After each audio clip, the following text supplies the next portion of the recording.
Mitosis cell division पढ़ रहे थे, इसके पहले हम लोग इंटरफेज और प्रो मेटा एनाटीलोफेज, ये चारों फेजेस के बारे में पढ़े हैं। अब देखिए मियोसिस क्या है और मियोसिस और माइटोसिस में अंतर क्या होता है। ऑफस्प्रिंग प्रोडक्शन होता है बाय सेक्सुअल रिप्रोडक्शन। तो मैं आपको एक आउटलाइन दूं, organism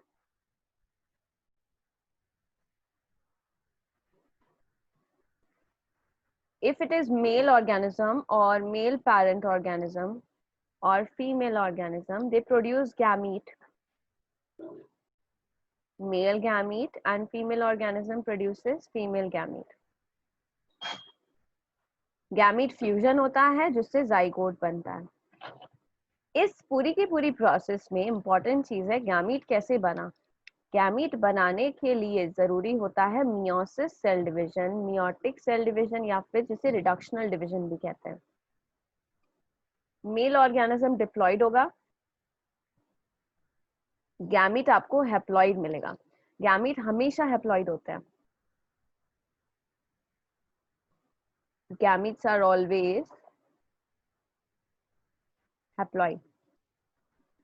So gametes are formed from specialized diploid cell, और ये जो specialized kind of cell division होता है जिसकी वजह से क्रोमोसोम नंबर रिड्यूस हो जाता है और हैप्लॉइड डॉटर सेल बनते हैं, इसी को मियोसिस कहते हैं। Meiosis ensures the production of haploid phase in life cycle. This is very important for meiosis. अगर meiosis नहीं होता गैमीट नहीं बनता haploid, अगर गैमीट नहीं बनता तो फिर फ्यूजन होने के बाद वापस डिप्लॉइड नहीं मिलता है ना। तो मियोसिस चीज जो है वो हम लोगों ने गैमेटोजेनेसिस के दौरान भी पढ़ी हुई है। गैमेटोजेनेसिस के दौरान प्लांट किंगडम में डिटेल में डिस्कस करेंगे इसको। हैप्लॉइड गैमीट बनते हैं। तो मियोसिस में क्या होता है जरा सुनेंगे। मियोसिस में 2 साइकिल होती हैं, न्यूक्लियर डिवीजन फिर सेल डिवीजन, फिर न्यूक्लियर डिवीजन फिर सेल डिवीजन। पर डीएनए डुप्लीकेशन केवल एक बार होता है। तो डीएनए रेप्लिकेशन एक बार होता है, फिर उसके बाद क्या होता है न्यूक्लियर डिवीजन सेल डिवीजन, फिर एक और बार nuclear division and cell division. Meiosis 1 is initiated after the parental chromosome have replicated to produce identical sister chromatid at S phase. Meiosis 1 कब शुरू होगा? जब पेरेंटल क्रोमोसोम का रेप्लिकेशन हो गया हो, मतलब कि एस फेज हो गया हो, खत्म। मियोसिस के दौरान होमोलोगस क्रोमोसोम यानी कि जोड़े बनाते हैं और उनके बीच में रिकॉम्बिनेशन होता है। दिस इज वन क्रोमोसोम और ये उसका पेयर है, तो ये कहलाते हैं होमोलोगस क्रोमोसोम। आखिरी में 4 हैप्लॉइड सेल मिलते हैं। मियोसिस के स्टेजेस को हम ऐसे क्लासिफाई कर सकते हैं, मियोसिस 1, मियोसिस 2, जिसमें prophase 1, prophase 2, metaphase 1, metaphase 2, anaphase 1, anaphase 2, telophase 1 and telophase 2 stages हैं। अब देखिए मियोसिस के बारे में डिस्कस करेंगे।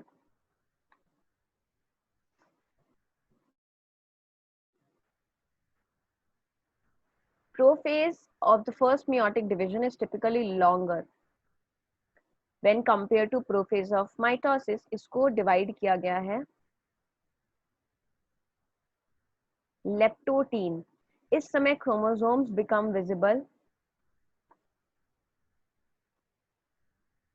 मतलब क्रोमैटिन से फाइनली क्या हो गया, हमें chromosomes they become visible. Chromosomes का कॉम्पैक्शन होता है,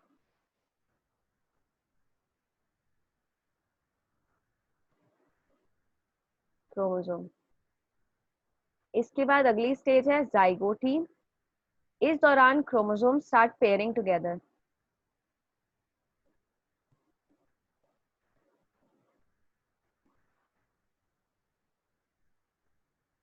पेयरिंग टुगेदर, और इस पेयरिंग को कहते हैं साइनेप्सिस। ये जो क्रोमोसोम के बीच में पेयरिंग हुई है वो होमोलोगस क्रोमोसोम है।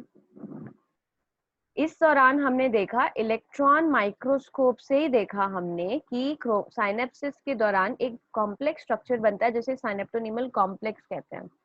और ये कॉम्प्लेक्स जो है वो किनके बीच में बनता है, होमोलोगस क्रोमोसोम के बीच में बनता है, जो एक बाइवेलेंट बना के रखें या फिर टेट्राड बना के रखें। कुछ इस स्ट्रक्चर को बाइवेलेंट या फिर टेट्राड कहते हैं, और यहाँ पर जो कॉम्प्लेक्स है उसे साइनेप्टोनीमल कॉम्प्लेक्स कहते हैं। हालांकि बाइवेलेंट और टेट्राड अगले स्टेज पे ज्यादा क्लियरली विजिबल होता है। सो पैकिटीन bivalent is more clearly visible at this stage.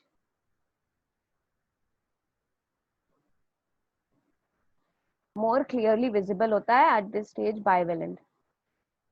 First two stages जो है वो short lived होते हैं compared to packitine. During this stage packitine bivalent clearly appear करता है as tetrad. जो clearly दिखाई दे रहा है वो tetrad है. इस स्टेज पे रिकॉम्बिनेशन नोड्यूल बनते हैं जहां पर क्रॉसिंग ओवर होने वाला है between non sister chromatid of homologous chromosome.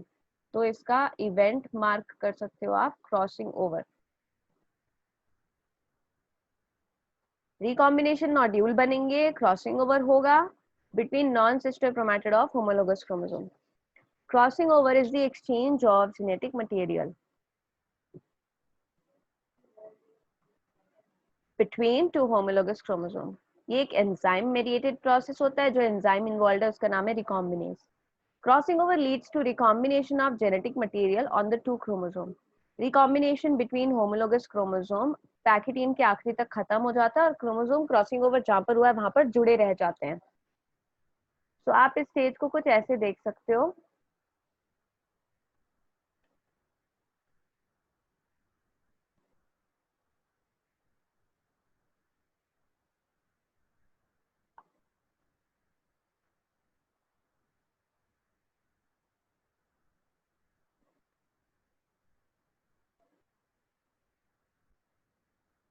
Like this. यहाँ पर क्रॉसिंग ओवर हुआ था और ये यहाँ पर जुड़े हुए रहते हैं. जहां पर ये जुड़े रहते हैं इस जगह पर ही बनता है chiasmata X shaped structure.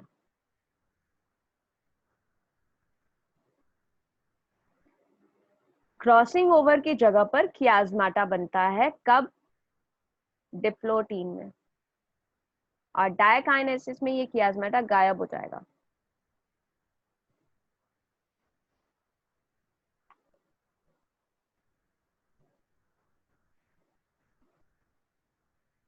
The beginning of diplotin is recognized by dissolution of synapse. Synaptonymal complex dissolve हो जाएगा और रिकॉम्बाइंड होमोलोगस क्रोमोसोम को सेपरेट करने की टेंडेंसी है. यहाँ पर सब दूर चला जाएगा, पूरा क्रोमोसोम एक दूसरे से दूर चला जाएगा. या फिर आप इसको और ज्यादा बेहतर तरीके से एक्सप्लेन करते हैं. एक मिनट.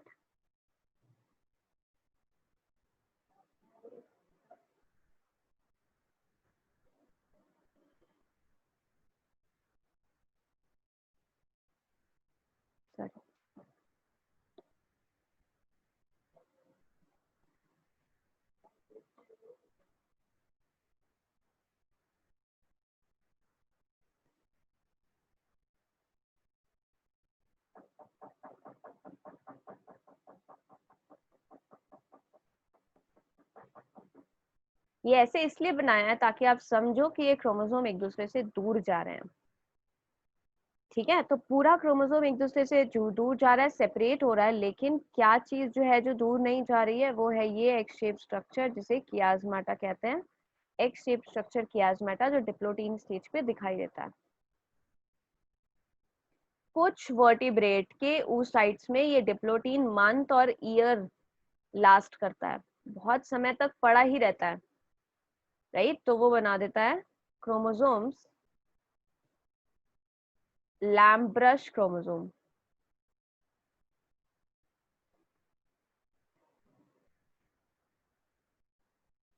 फाइनल स्टेज है डायकाइनेसिस. इसमें टर्मिनलाइजेशन ऑफ कियाज्माटा होता है. इस स्टेज के दौरान क्रोमोसोम्स फुल्ली कंडेंस्ड हैं. मियोटिक स्पिंडल असेंबल हो गया क्योंकि अभी मेटाफेज आने वाला है. ये मत सोचना कि मियोसिस खत्म हो गया, अभी सिर्फ प्रोफेज खत्म हुआ है ना. तो अभी मियोटिक स्पिंडल बनेगा, न्यूक्लियोलस, न्यूक्लियर एनवेलोप और सारे के सारे ऑर्गेनेल्स गायब हो जाएंगे. मेटाफेज में ये बायोवेलेंट जो है वो इक्वेटोरियल प्लेट पर अलाइन होते हैं. और अलाइन कैसे होते हैं ये बहुत इंपॉर्टेंट है यहाँ पर, क्योंकि ये माइटोसिस से अलग है. जो माइक्रोट्यूब्यूल्स हैं ऑपोजिट पोल के, वो स्पिंडल पे अटैच होते हैं और पेयर से अटैच होते हैं, एक क्रोमोसोम से नहीं अटैच होते हैं. किससे अटैच होते हैं? वो सीधा एक पेयर से अटैच होते हैं. एक मिनट, लुक एट दिस. ये एक पेयर है, दिस इज अनदर पेयर. तो आप जब ऑब्जर्व करोगे यू विल फाइंड कि पेयर का एक क्रोमोसोम एक पोल पर है और दूसरा वाला दूसरे पोल पर अटैच है, और ये एक क्रोमोसोम दो क्रोमैटिड वाला एक ही साथ जा रहा है। होमोलोगस क्रोमोसोम सेपरेट होते हैं और सिस्टर क्रोमैटिड टूटे नहीं है अभी। इसके बाद मियोसिस 2 इसीलिए होता है ताकि सिस्टर क्रोमैटिड टूट सके। टेलोफेज 1 इस दौरान, ये प्रोफेज का उल्टा है। प्रोफेज का उल्टा है मतलब न्यूक्लियर मेम्ब्रेन और न्यूक्लियोलस वापस आ जाएगा, फिर उसके बाद आएगी साइटोकाइनेसिस की अवस्था, और इस समय इसे डायड ऑफ सेल कहते हैं क्योंकि पहले ये अवस्था टेट्राड कहलाती है। लेकिन एनाफेज के बाद क्या हो गया, ये एक कोने में चला गया, ये एक कोने में चला गया, सो दिस इज डायड जो आपको मिला। Although in many cases the chromosomes do undergo some dispersion, कई बार ऐसा होता है कि ये पूरी तरीके से साइटोकाइनेसिस फिनिश भी नहीं होता और इंटरकाइनेसिस स्टार्ट हो जाता है, और वो बहुत ही शॉर्ट लिव्ड होती है अवस्था। इंटरकाइनेसिस के बाद प्रोफेज 2 होता है, और प्रोफेज 2 बहुत सिंपलर है क्योंकि ये पूरा माइटोसिस है, एग्जैक्ट इक्वल टू माइटोसिस। मतलब अगर हम ड्रॉ में देखें, this is prophase 2, spindle formation हुआ, न्यूक्लियर मेम्ब्रेन न्यूक्लियर एनवेलप गायब हुआ, मेटाफेज में ये अरेंज हुए, और एक क्रोमोसोम का ये सेंट्रोमियर है, और ये सेंट्रोमियर से ये स्प्लिट करने वाले हैं। तो एक क्रोमैटिड एक किनारे चला जाएगा और दूसरा क्रोमैटिड दूसरे किनारे चला जाएगा, जिसको हम अब कहने वाले हैं डॉटर क्रोमोसोम। तो टेलोफेज के आखिरी में आपको एक सेल मिलेगा विथ 2 न्यूक्लियस, लेकिन साइटोकाइनेसिस खत्म होने के बाद का ड्रॉ यहाँ पर डिपिक्ट किया है, इसीलिए दो अलग अलग सेल दिखाए हैं। Prophase 2, meiosis is meiosis is initiated immediately after cytokinesis. ये बिल्कुल माइटोसिस की तरह है, क्रोमोसोम्स दिखने लगेंगे, क्रोमोसोम्स अलाइन हो जाएंगे और काइनेटोकोर की मदद से, और उसके बाद फिर दूर दूर जाने लगेंगे, स्प्लिटिंग ऑफ सेंट्रोमियर। ठीक है,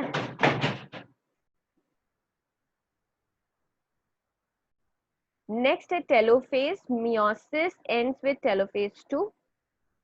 मियोसिस का इंपॉर्टेंस क्या है, मैंने आपको थोड़ी देर पहले बताया था। सेक्सुअली रिप्रोड्यूसिंग ऑर्गेनिजम्स में क्रोमोसोम नंबर को रिड्यूस करना होता है।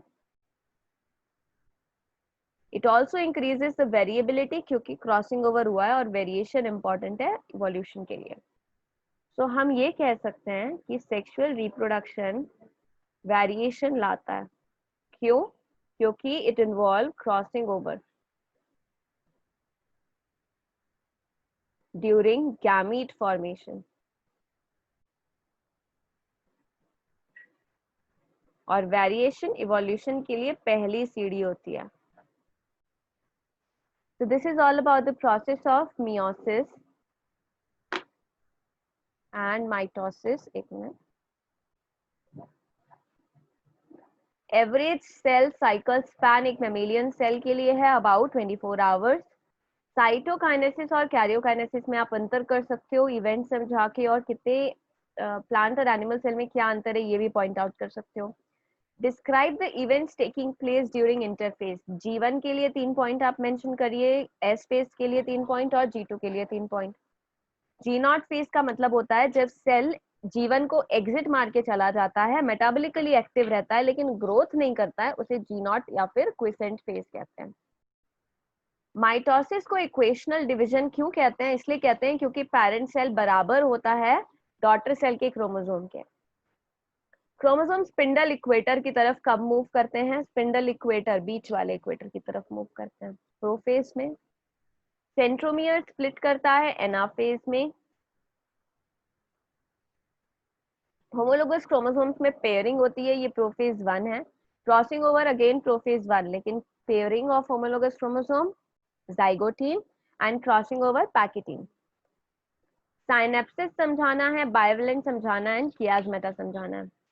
साइनेप्सिस होमोलोगस क्रोमोसोम्स का पेयर होता है, उनके बीच में प्रोटीन का कॉम्प्लेक्स बनता है।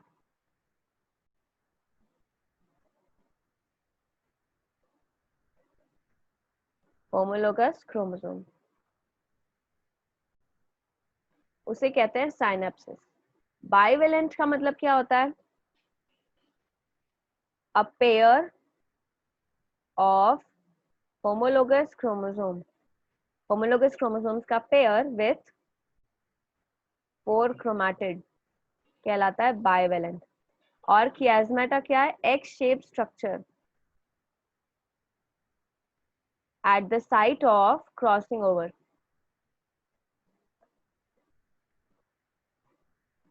formed after dissolution of synaptonemal complex।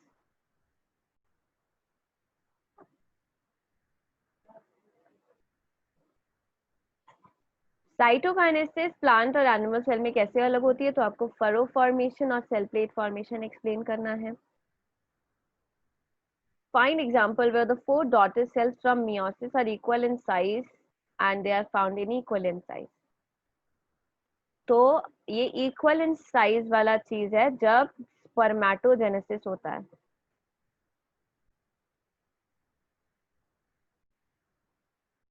तो 4 स्पर्म्स बराबर बनते हैं, लेकिन अनइक्वल होता है oogenesis के दौरान, क्योंकि जो एग बनते हैं वो बराबर नहीं बनते हैं। क्लास 12th में डिटेल पढ़ोगे। एनाफेज ऑफ माइटोसिस और एनाफेज ऑफ मियोसिस में अंतर करना है आपको, कि माइटोसिस के एनाफेज में क्या होता है, ये स्प्लिट करता है सेंट्रोमियर, लेकिन मियोसिस में ये स्प्लिट नहीं करता है, बल्कि disjunction of chromosome take place. Meiosis का इंपॉर्टेंस, माइटोसिस और मियोसिस में डिफरेंसेस ये आप खुद बना सकते हैं, right. And can there be mitosis without DNA replication in S phase? No. Cell division ही इसलिए होता है क्योंकि डीएनए रेप्लिकेशन हुआ था। क्या डीएनए रेप्लिकेशन हो सकता है without cell division? Yes, multi nucleated अवस्था बन जाएगी, है ना। तो आपने एन और सी वैल्यू को तो देखा था कि किस तरीके से ये वैरी करती है throughout the cell cycle. Meiosis में भी सेम चीज को हमें क्या करना है, ट्रेस करना है कि ये किस तरीके से वैरी करती है सेल साइकिल के दौरान।